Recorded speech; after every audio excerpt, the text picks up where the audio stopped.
Éphésiens 3, 14 à 21.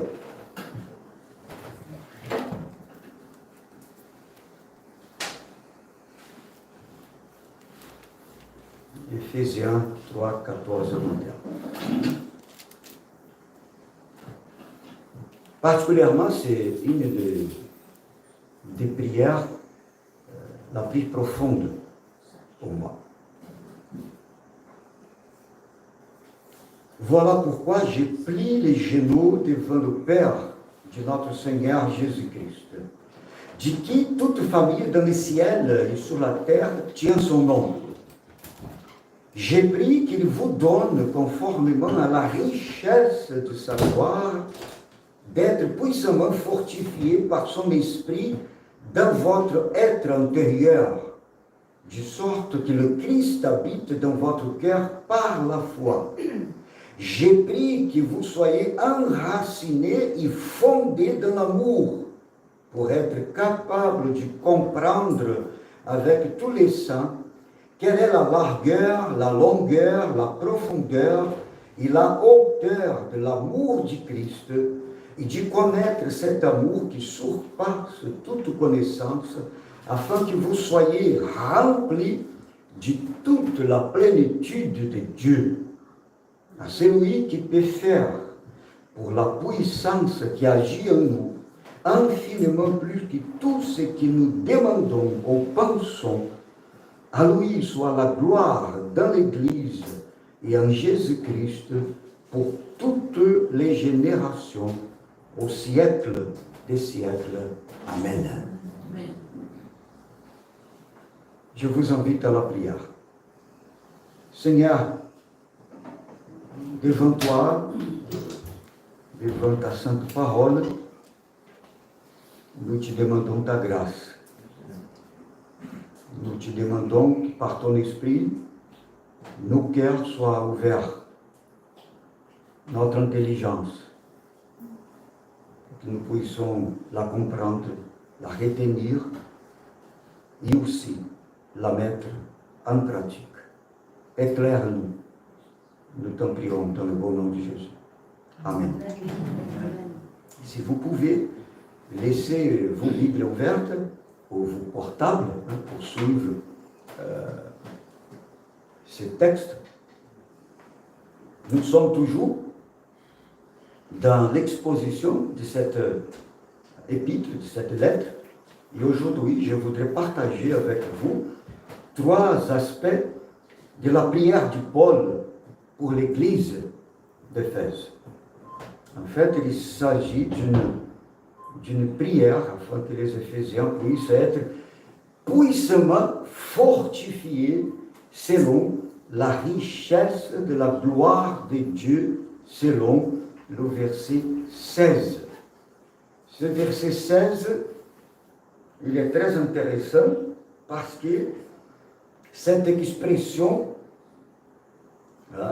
j'ai pris qu'il vous donne conformément à la richesse de sa gloire, ça nous amène à l'idée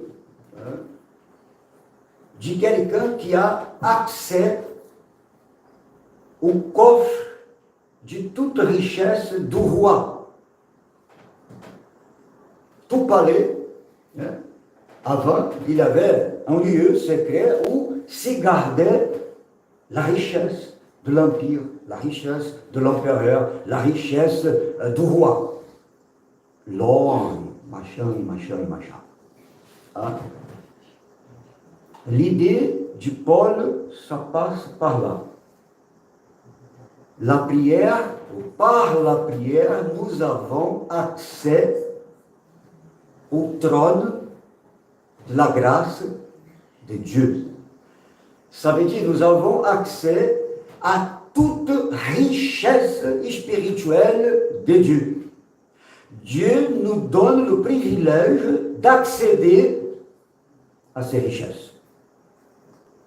Ces richesses qui sont à disposition de chacun de ses enfants. C'est paradoxal parce que parfois, on voit, même chez nous, même moi-même, on voit des chrétiens qui sont en train de mourir spirituellement en ayant accès à toutes les richesses spirituelles dont Dieu nous met à notre disposition. C'est paradoxal, mais c'est exactement, malheureusement, ce qui nous arrive. Parfois, on voit une église affaiblie, une église faible, malade spirituellement, en ayant accès au trône de la grâce de Dieu. C'est pas logique, mais ça arrive. Donc, cette prière, elle est tellement profonde. Et aujourd'hui, je vous invite à voir ces trois aspects de cette prière, trois caractéristiques, en fait, d'une église riche spirituellement.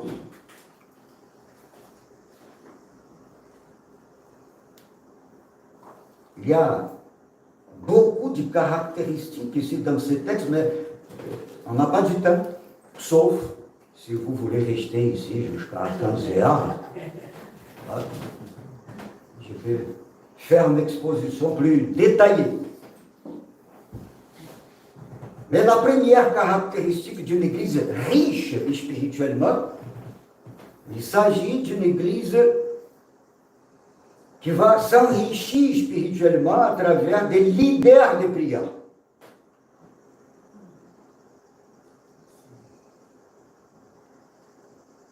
Les versets 14 et 15 nous parlent sur ça. Voilà pourquoi je plie les genoux devant le Père de notre Seigneur Jésus-Christ. Je plie les genoux. C'est qui? C'est Paul. C'est Paul, le leader de l'Église, un des leaders de l'Église. C'est Paul qui a implanté, qui a fondé l'Église d'Éphèse. Donc c'est Paul qui plie ses genoux pour l'Église. Il a un message très fort pour l'Église d'Éphèse, pour les églises de son époque, et encore aujourd'hui, ces gestes de Paul nous envoient cette parole d'encouragement. Et c'est drôle, c'est même dingue, parce que Paul était en prison quand il écrit cette lettre à l'Église. Vers les années 60, 62, il était à Rome. Et il y avait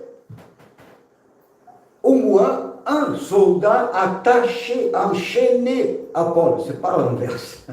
C'est pas Paul qui était enchaîné, attaché à un soldat romain. C'était un soldat romain qui était attaché 24 sur 24 à Paul. Parce que Paul profitait de tout le temps pour parler de l'évangile en toute liberté aux soldats. Et même en ayant un soldat attaché à lui, Paul plie les genoux devant Dieu. Imaginez la scène.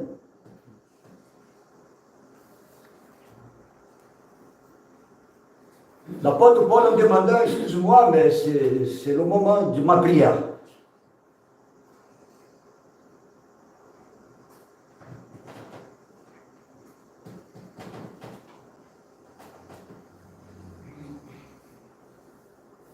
Pourquoi Paul prie devant Dieu? Il prie devant Dieu parce qu'il sait par expérience qu'il y a cet accès au trône de la grâce de Dieu. Il prie parce qu'il y a une richesse infinie devant Dieu, disponible à son Église. Donc il prie. Il consacre du temps à ses services spirituels. même emprisonné à Rome, rien ni personne n'aurait pu l'empêcher de se courber devant Dieu et intercéder pour la vie de l'Église. Donc une Église riche spirituellement, ça passe premièrement pour ces aspects.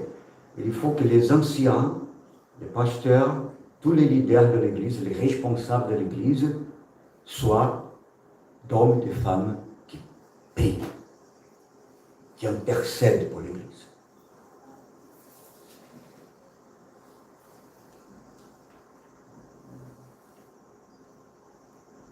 En parlant, en discutant avec nos frères et sœurs de notre union, on a constaté, malheureusement, au Cévennes, ou dans certaines églises, il y a membres du conseil qui ne sont pas chrétiens. Membres de certains conseils qui ne sont pas chrétiens.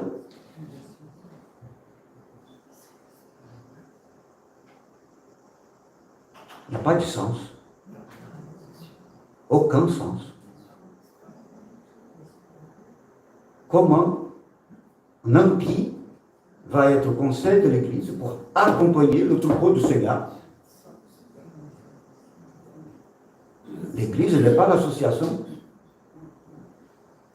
culturelle.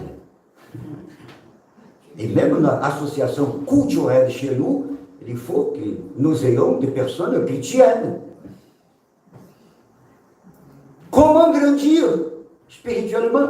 Comment avancer spirituellement avec cette mentalité?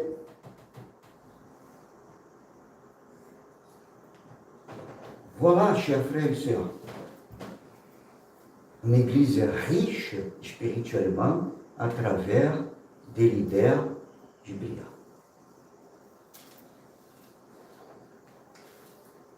Une deuxième caractéristique, l'église est riche spirituellement grâce au renforcement spirituel. Ici, dans cette prière, il y a une progression. Rélisons le verset 16 et 17. Paul dit, j'ai pris qu'il vous donne, donc c'est une intercession, conformément à la richesse de sa grâce, ce qu'on disait tout à l'heure, d'être puissamment fortifié par son esprit dans votre être intérieur, de sorte que le Christ habite dans votre cœur par la foi. J'ai pris que vous soyez enracinés et fondés dans l'amour. Donc, Paul, en tant qu'apôtre, en tant que leader de l'Église, c'est quelqu'un qui prie, c'est quelqu'un qui donne l'exemple, et maintenant il prie pour les renforcements spirituels de l'Église. Que l'Église puisse être renforcée spirituellement jour après jour. Bien sûr, cette croissance, ce renforcement, s'il est spirituel, ça passe par le Saint-Esprit. Ça passe par la personne du Saint-Esprit. Nous avons la présence du Saint-Esprit dans nos cœurs. Et c'est la preuve de notre salut. La preuve de notre salut, c'est le fait que le Saint-Esprit habite nos cœurs. Nous sommes scellés par le Saint-Esprit. C'est le Saint-Esprit qui va nous dire 24 sur 24 que nous sommes les enfants de Dieu. Mais la puissance du Saint-Esprit est disponible pour la vie chrétienne. Et c'est cette puissance que Paul désire pour les Éphésiens. Donc il y a une différence quand même dans la pratique, dans la vie chrétienne, entre la présence du Saint-Esprit en nous, nous sommes scellés par l'Esprit, baptisés par l'Esprit, il habite en nous, mais il y a une différence entre la présence et la puissance. L'Esprit Saint, il est là. Mais il faut chercher davantage sa puissance. Il faut chercher davantage être revêtu de la puissance du Saint-Esprit. Donc la prière de l'apôtre sert à s'y remplir de toute la plénitude de Dieu. À s'y laisser conduire, à s'y laisser gouverner par la puissance, la plénitude de l'Esprit. Paul ne commence pas par l'extérieur. Voilà le secret de cette prière. Mais Paul commence par l'intérieur. Le renforcement spirituel ne commence pas par une esthétique extérieure, mais par une esthétique intérieure. La beauté du chrétien ne commence pas de l'extérieur vers l'intérieur. Elle commence de l'intérieur vers l'extérieur. Quand le Saint-Esprit travaille notre cœur, quand le Saint-Esprit travaille notre intérieur, naturellement, ça va déborder vers l'extérieur.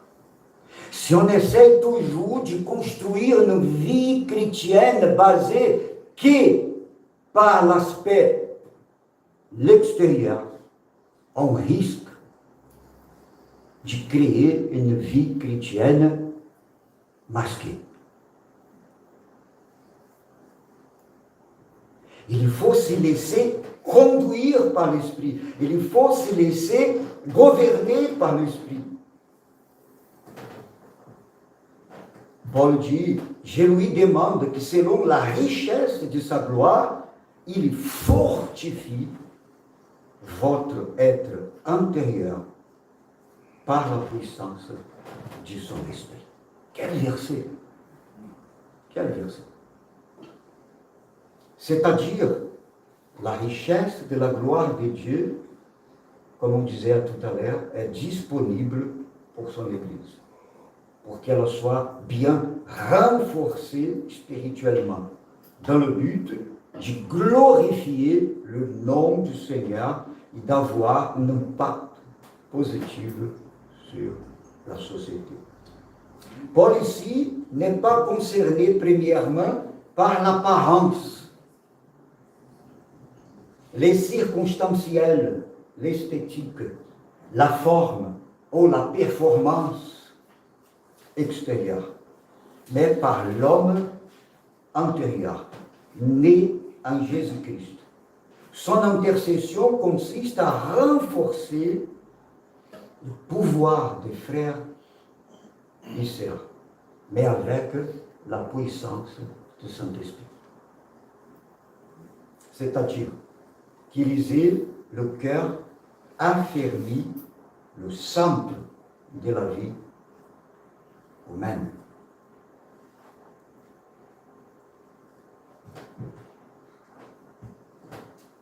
On n'a pas du temps pour parler sur ça. Je crois qu'il y a quelques années, j'ai déjà parlé un peu sur ces images que l'apôtre Paul s'y sert ici. Quelle est l'évidence d'une vie spirituellement forte? Quelle est l'évidence d'une vie spirituellement forte?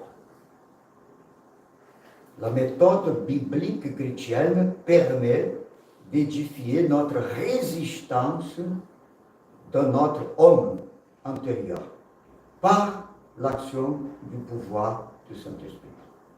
Et ici, on va juste citer, Paul utilise 3 métaphores ou 3 images fantastiques pour parler de la profondeur spirituelle. Au verset 17, il dit, et que le Christ habite dans vos cœurs par la foi. Je demande, je prie que vous soyez enracinés et solidement établis dans l'amour. Donc, ces trois verbes, ces trois métaphores, habiter, enraciner et établir. On n'a pas du temps pour parler sur ça, mais juste pour vous dire,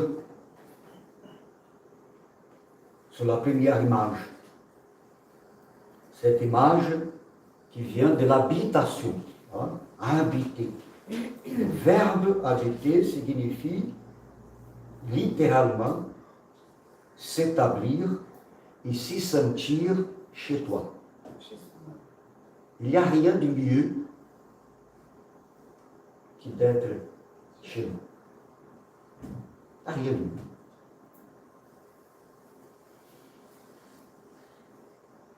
Quand on va au Brasil, on bouge ici e lá, on reste chez uns, chez les autres. Au bout d'une semaine, on est fatigué. Et même si on reste chez nous, notre fils, la plupart du temps, c'est pas notre maison.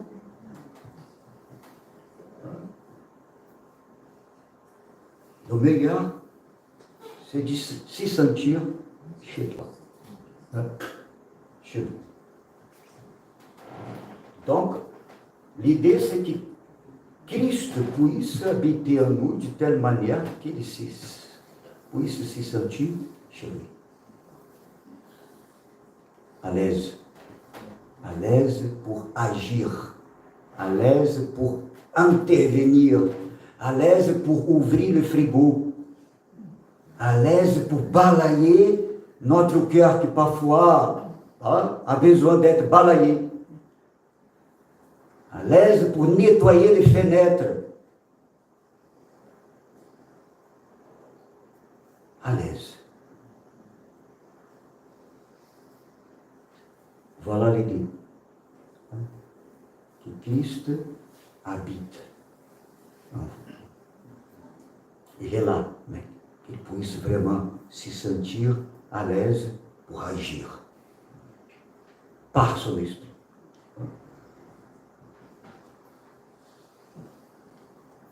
Si vous voulez, je peux vous donner après la prédication écrite par mail, où il y a toutes les descriptions.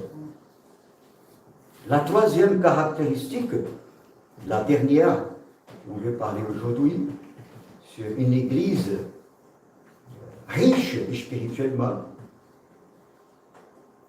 Il s'agit d'une église riche à travers la foi dans le pouvoir de Dieu.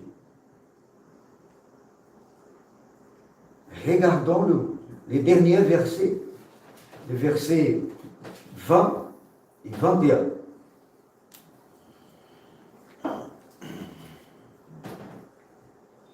À celui qui peut faire,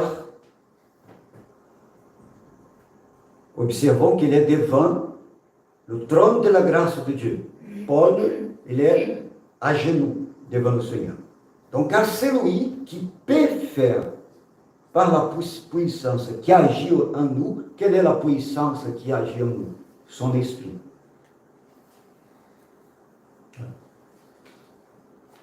Celui qui peut faire infiniment plus que tout ce que nous demandons ou pensons, à lui, la gloire dans l'Église et en Jésus-Christ pour toutes les générations, au siècle des siècles. Amen. Amen. Donc, une église riche spirituellement à travers la foi dans le pouvoir de Dieu.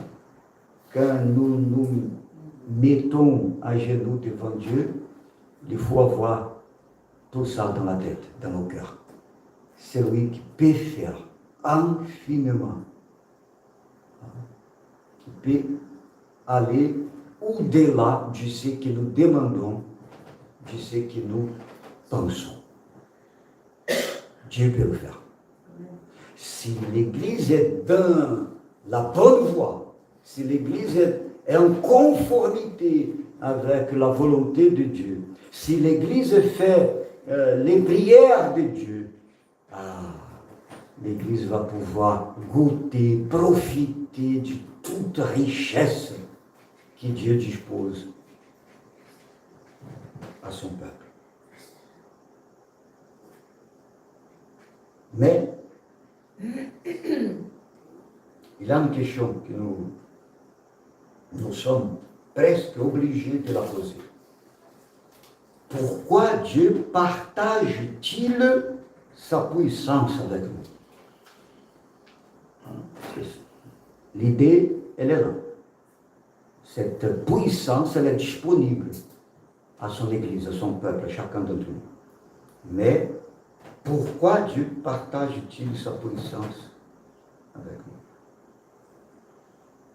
Pour que nous puissions construire des superbes églises pour notre propre gloire.